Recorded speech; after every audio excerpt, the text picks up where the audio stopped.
है सारे में घूम के अच्छे से सारे में में जाओ, स्नान करो, इत्यादि ये सब करो।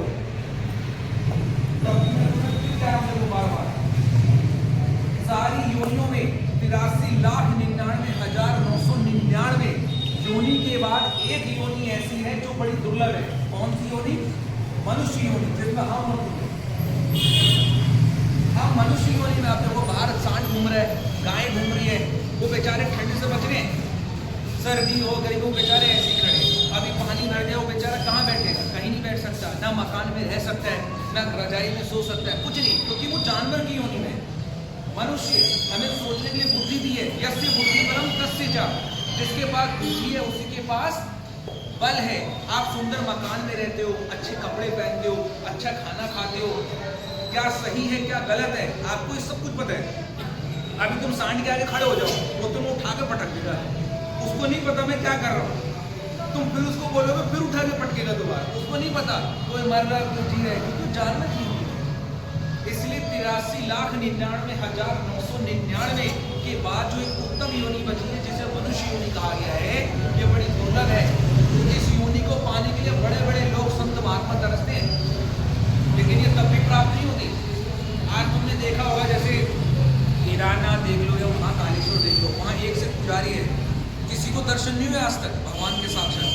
महाकालेश्वर में दिन रात रात से पूजा कर रहे हैं, लेकिन कभी किसी को दर्शन महादेव के हुए ही नहीं है। ये मत समझो कि मंदिर में पुजारी है या कोई पंडित जी है तो भगवान उसके करीब है, नहीं, ऐसा कुछ नहीं है।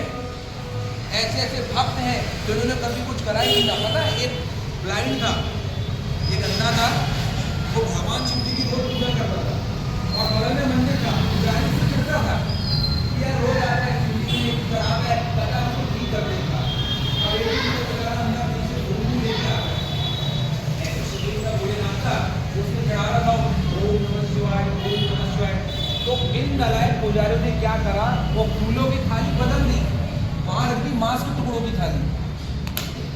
अब वो बेचारा गलती से मांस का टुकड़ा उठा रहा है, शिवलिंग में चढ़ा दिया, ओम नमः शिवाय। पुजारी खुश हो रहे, ये करे अब गया एक काम से, अब हो गया इसका सत्यानाश।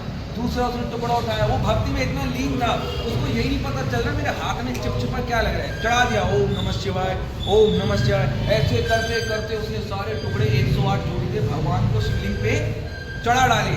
उसके बाद वहाँ क्या चमत्कार हुआ, जो 108 मांस के टुकड़े थे वो 108 बेल पत्री में बदल गए।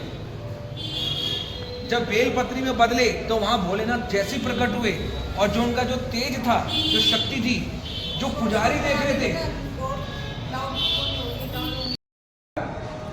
अब आपने देखा होगा शादी के लगन खुल गए, शादी हो रही है, विवाह हो रही है, इत्यादि पार्टी वगैरह सब हो रही है। माघ का महीना पूजा पाठ के लिए सबसे उत्तम महीना माना गया है।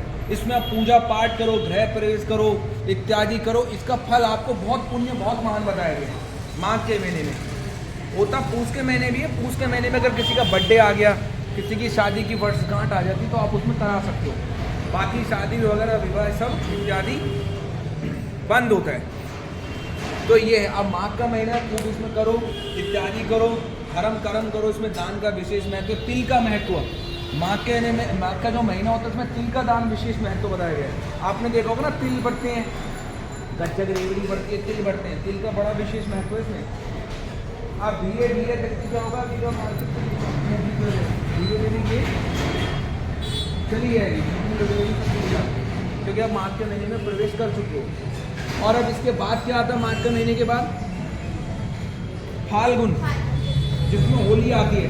हमारे हिंदू कैलेंडर के अनुसार होली साल का लास्ट त्योहार है। पता आपको, अगर आप हिंदी पंचांग से चलोगे तो होली फाल्गुन का लास्ट त्योहार है। और चैत के महीने से यानी अप्रैल से जब नवरात्रे लगते हैं तो हमारा हिंदू नववर्ष प्रारंभ हो जाता है, जिसे कहते हैं चैत मासे। इसी चैत के महीने में भगवान राम का जन्म हुआ, रामनवमी आती है, जो कितना अच्छा महीना है। इसी नवरात्रों में देवी माँ प्रकट हुई, नवरात्रे लग जाते हैं। माता पार्वती आदि शक्ति उसी दिन प्रकट हुई थी, और भगवान राम का जन्म हुआ। और दूसरी बात, हनुमान जी का जन्म हुआ।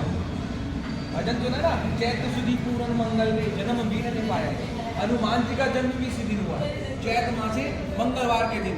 और भगवान राम का भी जन्म इसी दिन हुआ, माता प्रकट भी इसी दिन हुई और भगवान राम का विवाह माता सीता के साथ इत्यादि भाइयों के साथ उनका विवाह चैत के महीने में ही हुआ था। इसलिए चैत का महीना बहुत उत्तम और बड़ा प्रभावशाली बताया गया है। चैत यानी अप्रैल, आधा अप्रैल तक चलता है। जैसे